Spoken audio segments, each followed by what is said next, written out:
Good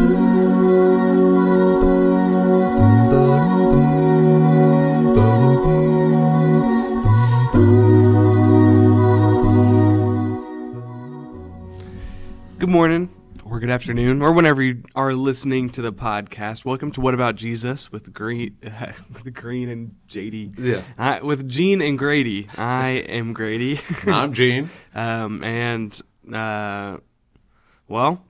Last week we opened up with a redneck word of the week.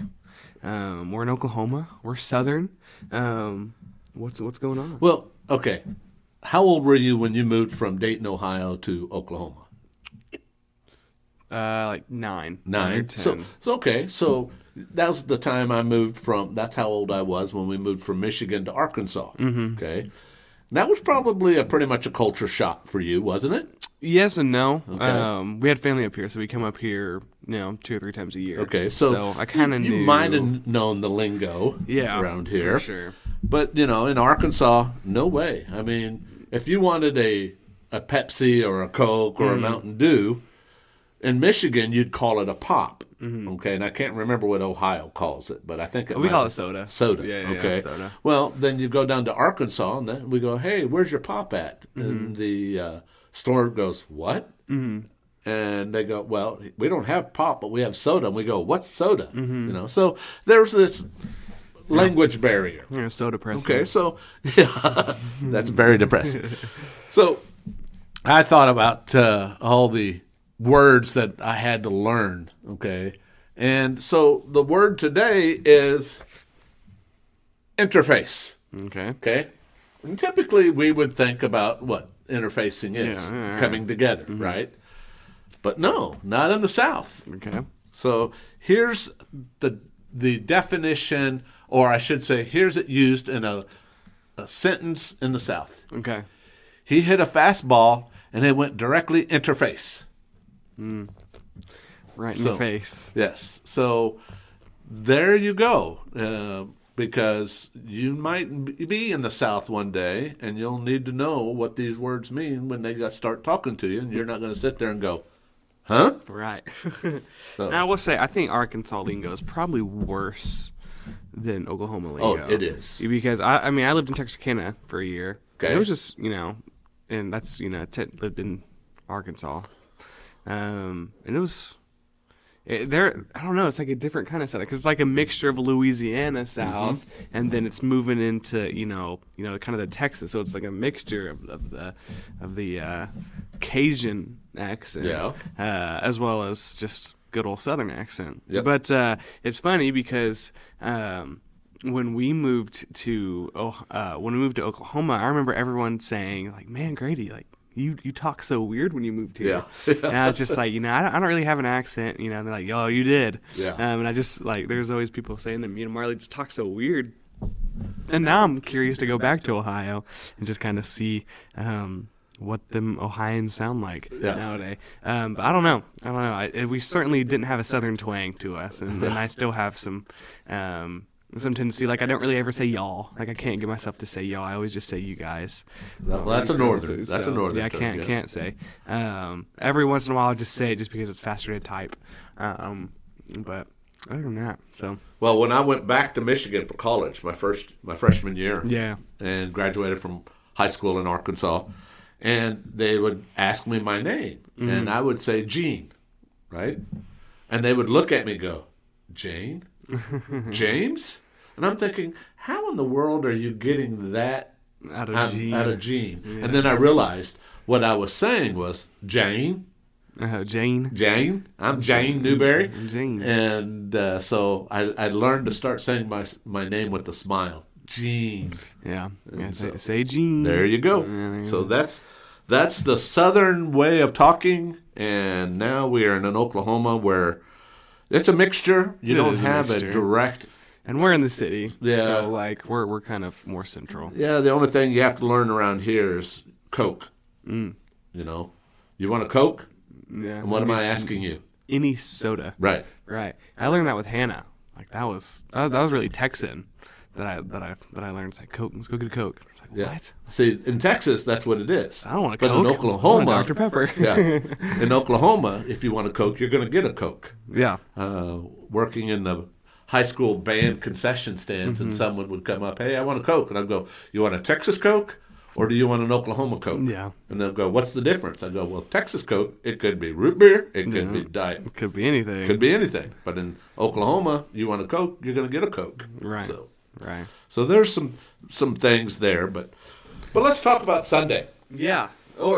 Actually, let's talk about this upcoming Sunday. Okay. So we have a volunteer Sunday coming up. Yes. So that's you're kind of heading it in a sense. That's involvement. Yeah, involvement. That kind of your area. And it's what we call a volunteer recruitment because the church gets the work done through all the volunteers, right? Of course, yeah. Can't but through the years, have you heard of the 80-20 rule?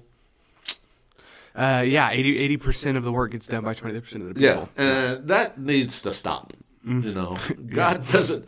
There's a difference in being a fan or being active, and I don't think God has called any of us to sit in the stadiums and watch all the work being done by so few people. So we're asking our church family here to step up and sign up to help you with the youth crew or to help Angela with the kid crew. Talk to Joe Tess about our load share. Yeah. And then talk to our tech guys about our technology places. You know, we have audio, video, we have all kinds of things that, and you know, we're going to be upgrading all that pretty soon too. So we need help. It doesn't need to be done by just two of our guys. And so it's time for our church family to step up and sign up. So that's what this Sunday is all about. And there's going to be like kind of tables and booths and stuff like that set up for each ministries and everything. Yeah. We'll do this volunteer recruitment twice a year. Okay. So we do this one in January, then we'll do another one in July. Okay. And it'll be different tables in the July one compared to this one. Sure. So. I sent out a call on Sunday morning because we are hosting, not this Sunday, but next Sunday, we're hosting an area-wide. And we have... we're all going to be about 600 people here. Oh, that's going to be cool. Just, you know, we're probably about 200 of our members, I would expect, or more. I hope we have more than that. Yeah. That'd be awesome. But, you know, we're probably going to have close to 300-400 teenagers from all across Oklahoma here in our building. Oh, I can't wait. And it's just going to be an incredible night of worship. We have New Rain coming in. We have one of their members leading worship, and then they're going to do a concert for us after dinner. But to feed everyone, we're doing chili. Yep. And so I sent out a call, you know, on Sunday morning, made an announcement, and I've had over 30 people sign up. That's good, because you're going to need them all. Need them all. So you probably need more than that to get chili. So people, you know, sign up, bring some chili, bring some brownies, serve, do all three. Yeah. And it's gonna be great. It's gonna be so good. But yeah, take it. We need your help. We can't run without. You know, like on Winterfest, we had enough adults to have an adult in every single room. Good. And it's just so secure. Just, you know, so thankful that I have. And able to have volunteers help me out and people willing to come and just, whether it's serve popcorn on a movie night or something, it's just, you know, it helps so much more than they ever know. This is the time for our church family to step up and sign up. Yeah, for sure. To help. I mean, just to see 600 kids. Yeah. Okay. And just to hear them sing, what beauty there is in the voice of a young one singing to God. The auditorium is going to be packed, and I really highly encourage everyone that can be there. It's going to be an incredible. We might have to sit everyone sideways to fit them all in the pew. Hey, where there's a will, there's a way. Right. So we'll figure it out if nothing else. But yeah. So so we got Sunday the 28th and then Sunday the February 4th. Mm-hmm. So mark your calendars for those two Sundays especially. Mm-hmm. Well, actually, when you hear this podcast, the Sunday the 28th would already be past. Mm-hmm. So hopefully you've already got busy and you were a part of that on Sunday morning. But for sure, the Sunday the 4th, you still have time to react and to help out. So. But Kevin brought up some interesting things in his sermon last Sunday from John 17. And if our viewers would just like to turn to their Bibles to John 17, verses 6 through 19, I don't think we'll read all that. But I want us to think about the prayer that Jesus offered there in the upper room for his disciples to, one, hear and to let us know today that we were a part of that prayer as well.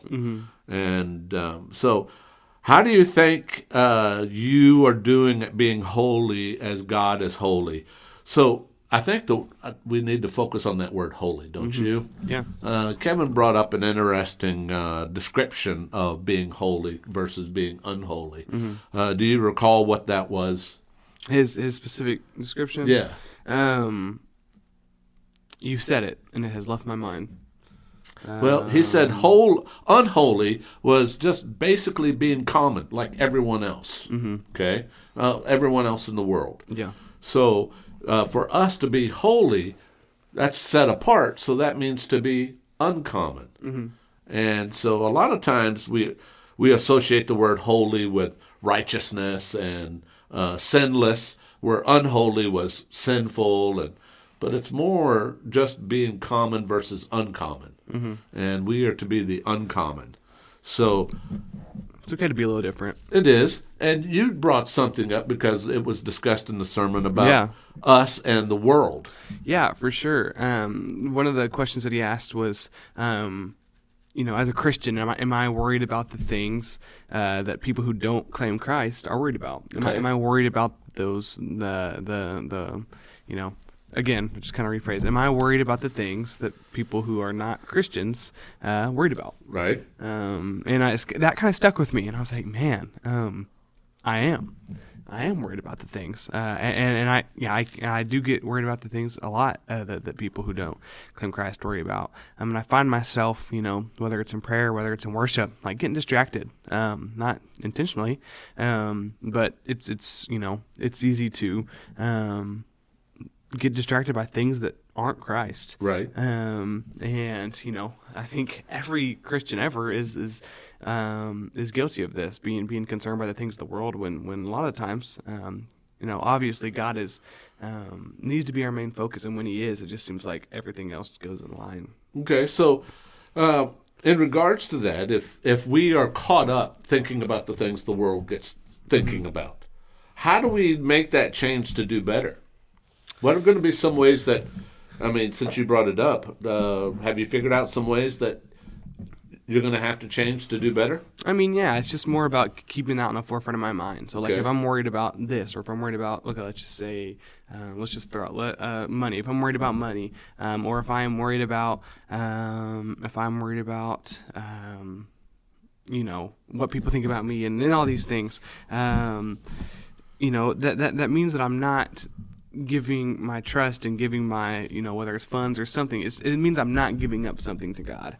And so what is taking my attention, throughout the day? What is taking my attention throughout the week? What's taking my attention throughout the month that I know that I can give up to God, that will benefit my life entirely? So in prayer, I'm asking Him to take these, grant me wisdom. In prayer, I'm asking Him to take away the worldly concerns and make Him my primary focus, and just being more focused throughout my daily life, and being more focused in my day-to-day things, whether it's small little things, whether it's, kind of okay, well, I know He's going to take care of this, so I'm good there, and that just kind of builds and builds. So it's just I think it's more routine and practice is being consistently different, just kind of like Kevin said. How can I be holy? And so it all just kind of correlates. Is where do I need to be more holy in my walk, in my faith, but also just in my daily life? Okay.